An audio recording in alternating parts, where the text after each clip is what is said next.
Morning. My name is Clark Branham, and I'm Technical Director for Xingyi Machine USA. Today I'm going to show you how to change the plate or the coupler on a Xingyi machine. This is the 820 RC. A few things you're going to need is basically a power pneumatic impact driver with a 24mm socket. Okay.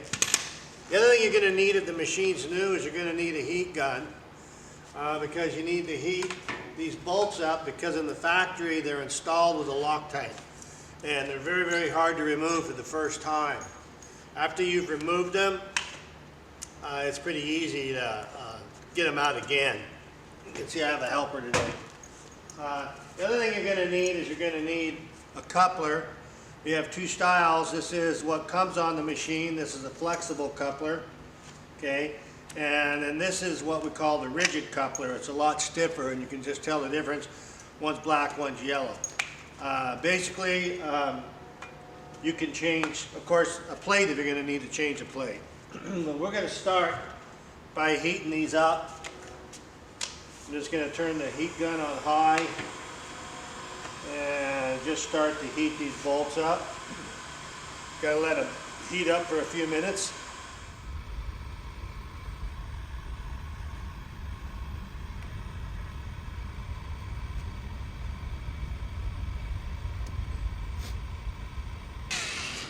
Set it on.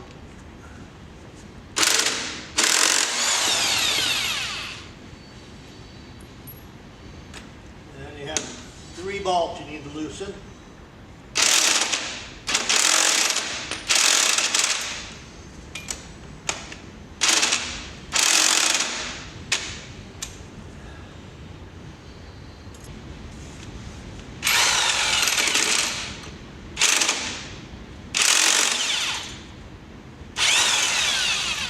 Now when you take it off,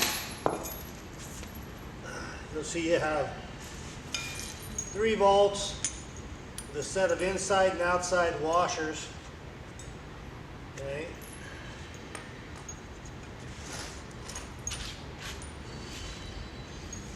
And then you also have a spring that sits in the center of the coupler, which helps with the mount. Now here's our actual coupler. You can tell these are worn if you look at them closely. You'll start to see fractures or you'll just feel super soft, in which case it's a good time to replace them. This part is basically your driver, but basically now you need to unmount the coupler from the base here, from the plate.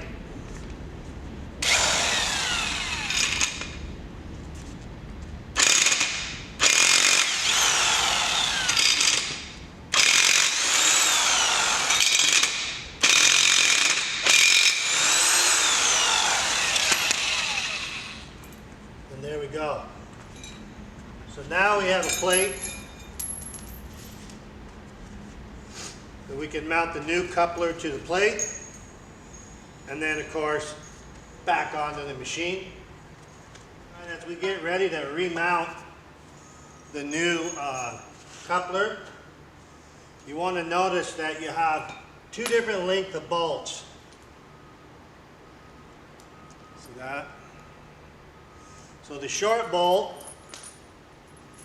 is what goes through the coupler onto the plate. Okay? And then it's the long bolts that go through and mount the plate and coupler both to the machine. Okay? So I'm going to show you how to change from a flexible coupler to a rigid coupler. A big difference is basically the amount of washers that you need. Basically, to put on the flexible coupler, you need 6 washers, 2 for each bolt. But if you look at this coupler, you'll see that they have a raised ridge, and the rigid coupler does not. Now if you take two washers, you'll find that that's exactly the same height as the ridge on the coupler. So in order to get these to seat right, I need to use two washers at each location. And we're using these. This is an M16 30 millimeter washer. And the width is 3 millimeters. They're 3 mils thick.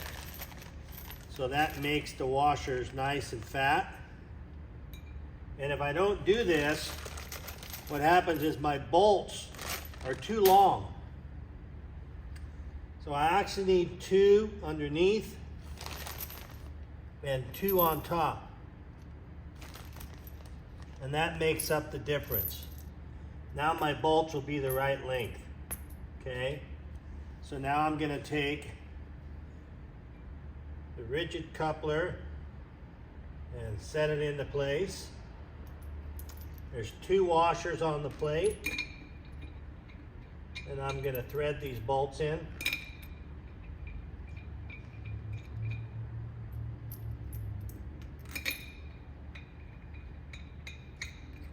And I'm going to tighten them down.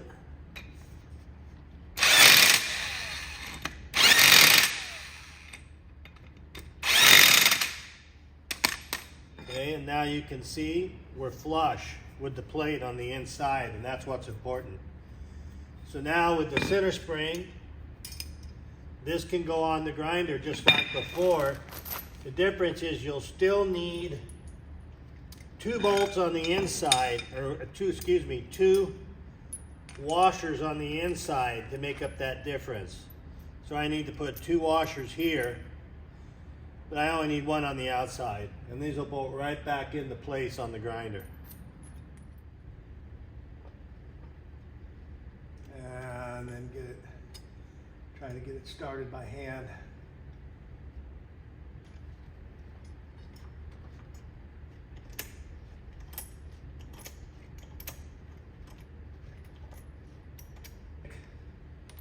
Bolt through and line up the washer on the inside of the plug, get the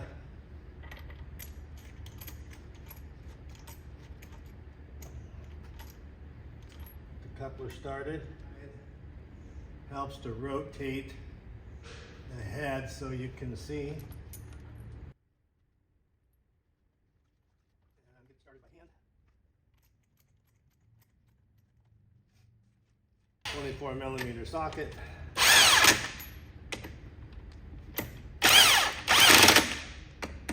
Just to cinch it.